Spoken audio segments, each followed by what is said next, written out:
Hey, Shalom, Akim Shalom. First and foremost, as always, I want to give all praise, all honor, and all glory unto Yahweh, Bahashem Yahweh Shai, Bahashem Rachak Kodash. Double honors to the apostles, the bishops, and the elders of Great Millstone that taught us this truth and that's still teaching this truth. And much peace, love, and salutation to the elect, beginning with the 144,000, all the way down to the large multitude that believes, and who the Lord will deliver in these last days. To you all I say Shalom. I'm the brother Tazaman from the Great Millstone Dallas camp, coming back today with another quick lesson, and I pray this lesson will be edifying to the elect. I want to do a quick lesson on this article from Yahoo News. And this was October 26th, so it's the 29th today, if I'm not mistaken, something like that. Let me see real quick. Yeah, today's date is the 29th, all right, of October.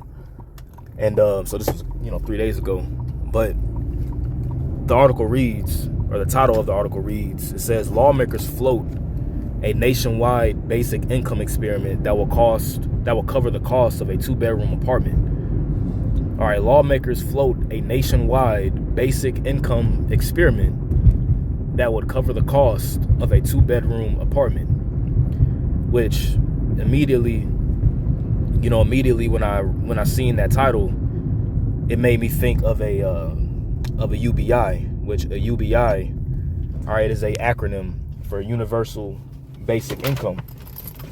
All right, and through peace and safety, they're going to try to, through the guise, I rather say, of peace and safety, they're going to try to implement a system that would be more suitable for people and their living standards, but it's really a false sense of security.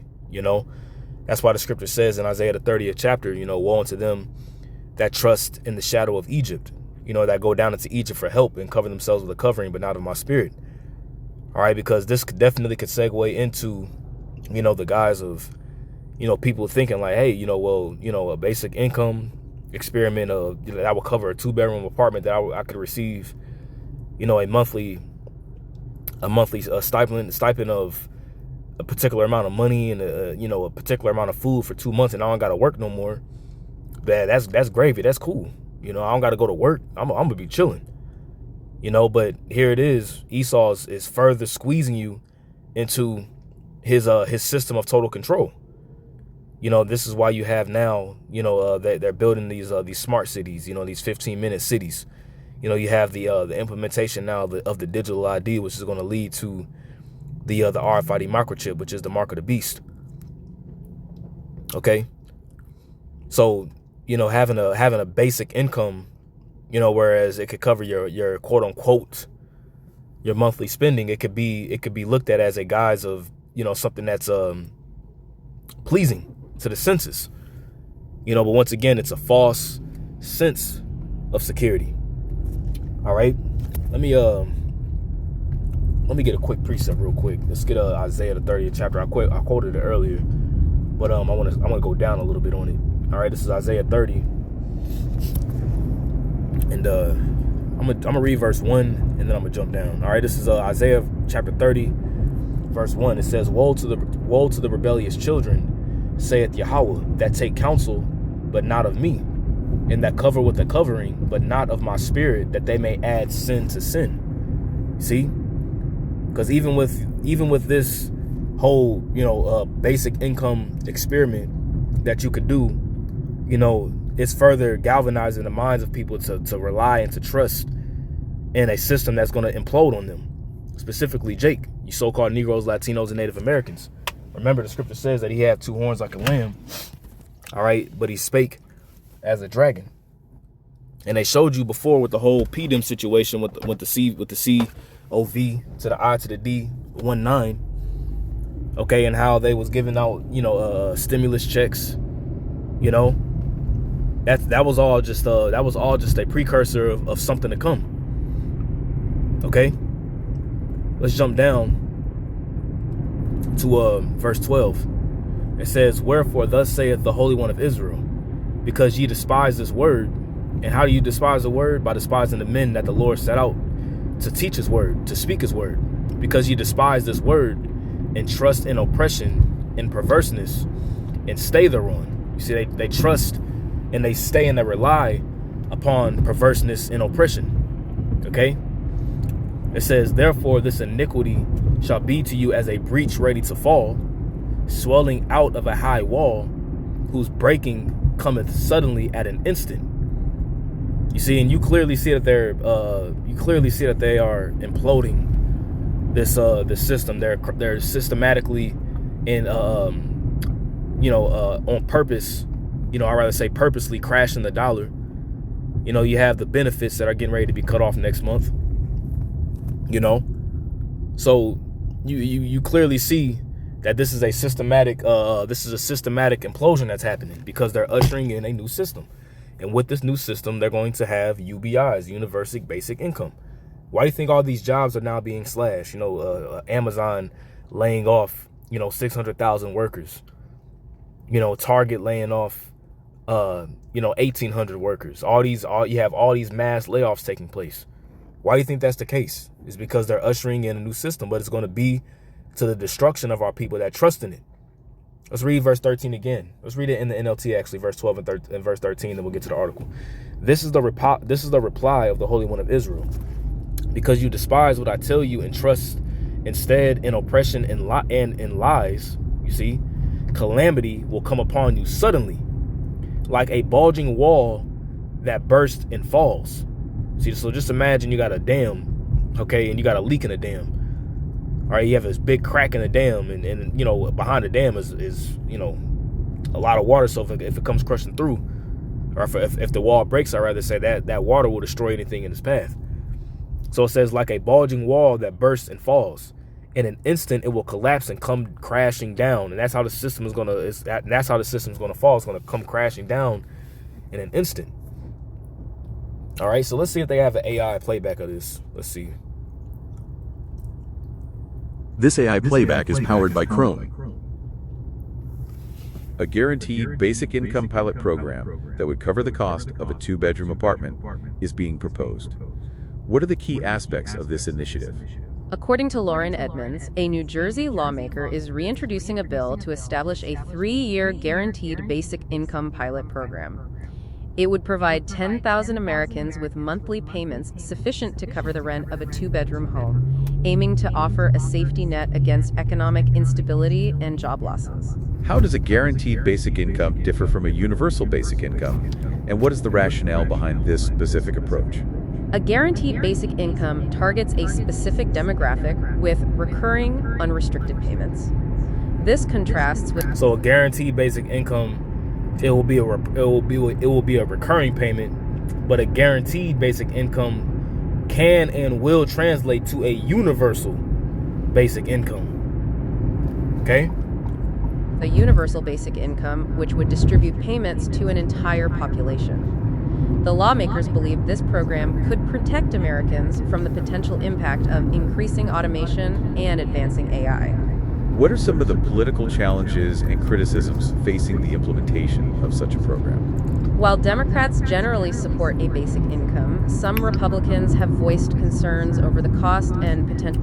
And when they mention in Democratic and Republicans, and some Democrats agree to it, but some Republicans don't. Yada yada yada, right? It's all still part of the same beast. Okay, you got two wings on the same bird. Okay, so they can say, this one side believes in this and the other side believes in that. It's all still part of the same beast. Okay, so once again, a nationwide, a general basic income will lead to a universal basic income. Disincentive to work. Some state legislators controlled by Republicans have even sought to prevent basic income experiments in their states, indicating significant political hurdles. This initiative sparks important questions about the future of social welfare and economic stability in the face of evolving challenges. Indeed, it'll be interesting to see how this proposal evolves. And there you go. All right, so this is the first step. Once again, these devils, they work by doing gradualism. Like it says in Micah, the 2nd chapter, woe unto them that work evil, woe to them that devise iniquity and work evil upon their beds. Before the morning is light, they practice it because it's in the power of their hand. All right, it's also written here in Isaiah 32. All right.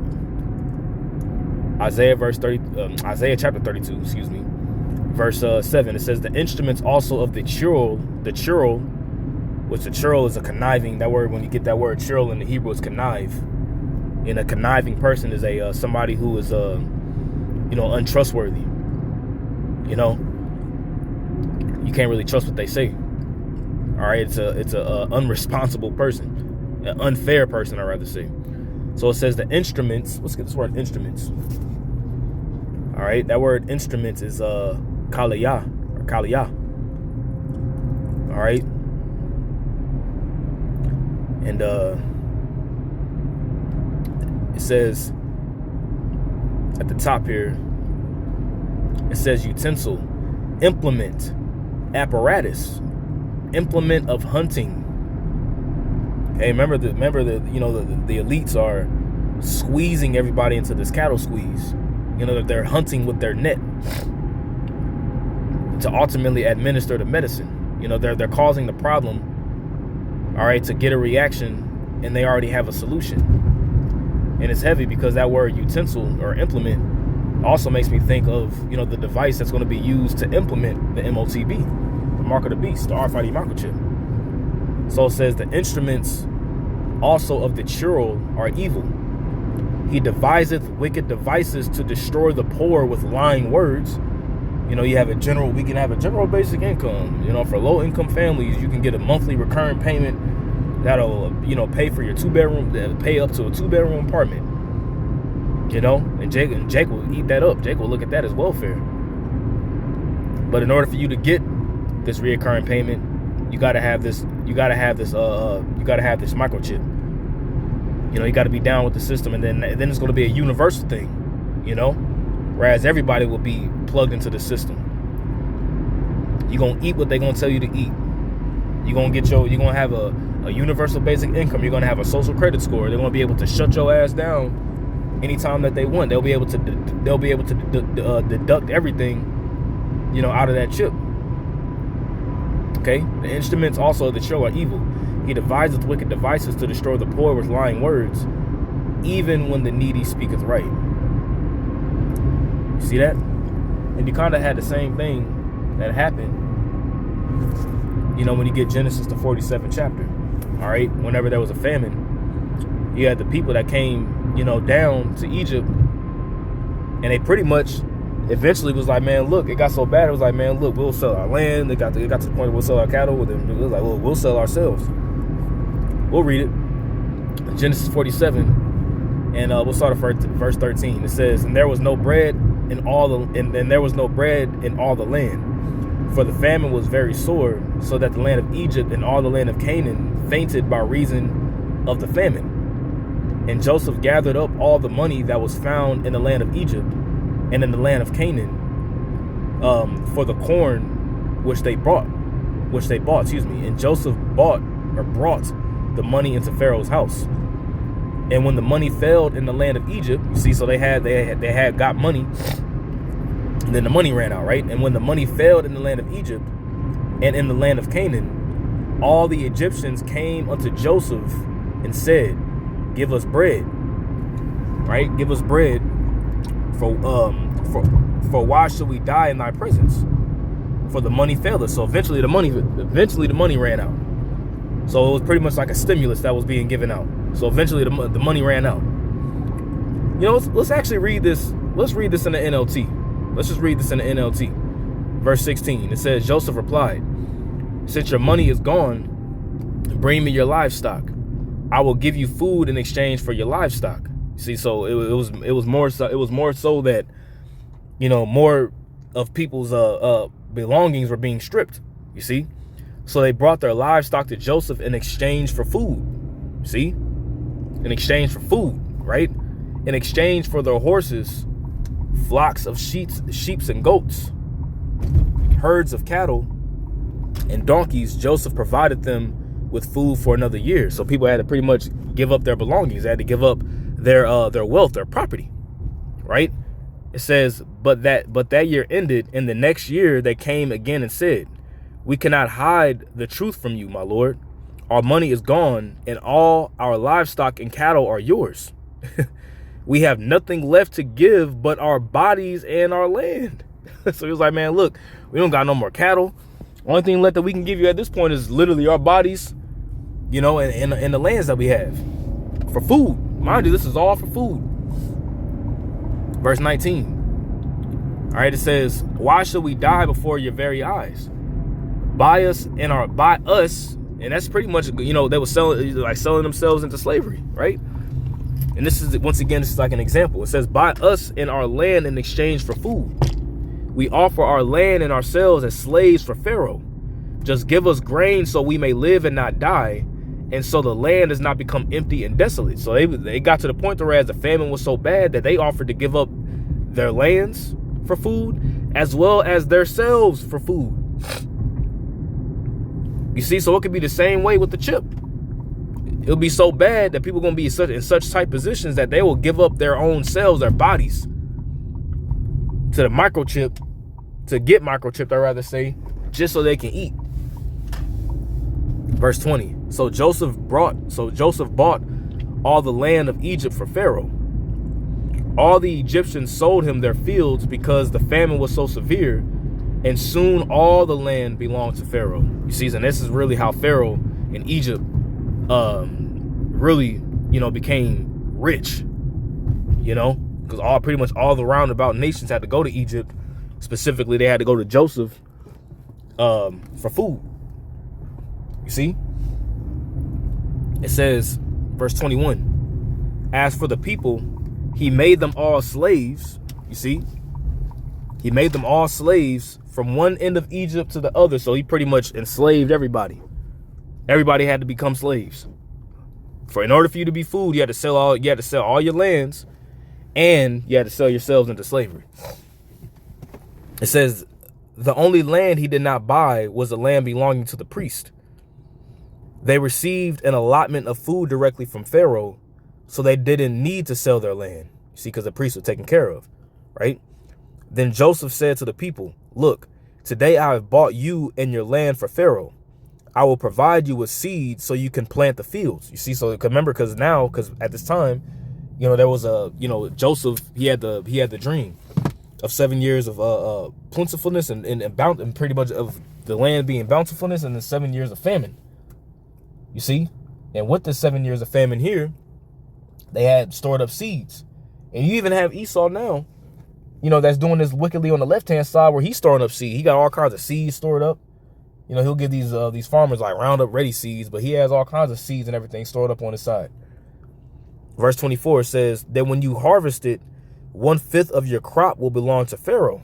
See that? You have to give a portion to the king, to Pharaoh, right?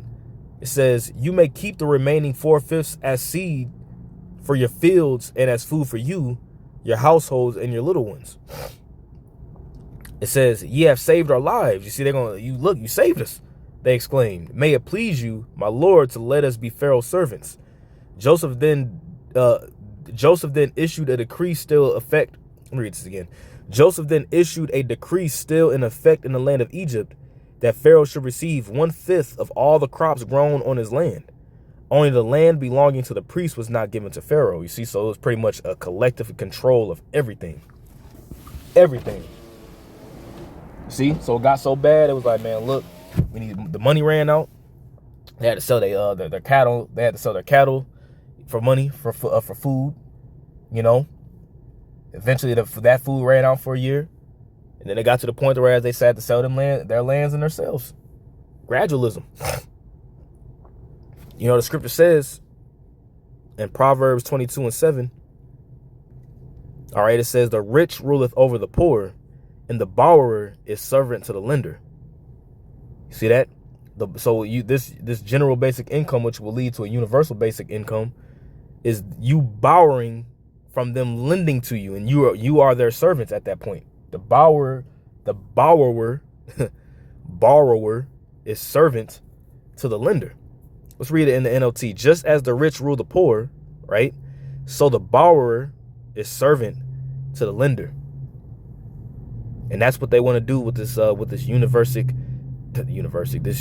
basic income. That this could lead to a universal basic income. A guaranteed basic income can lead to I was saying general earlier, but a guaranteed basic income can lead to a universal basic income.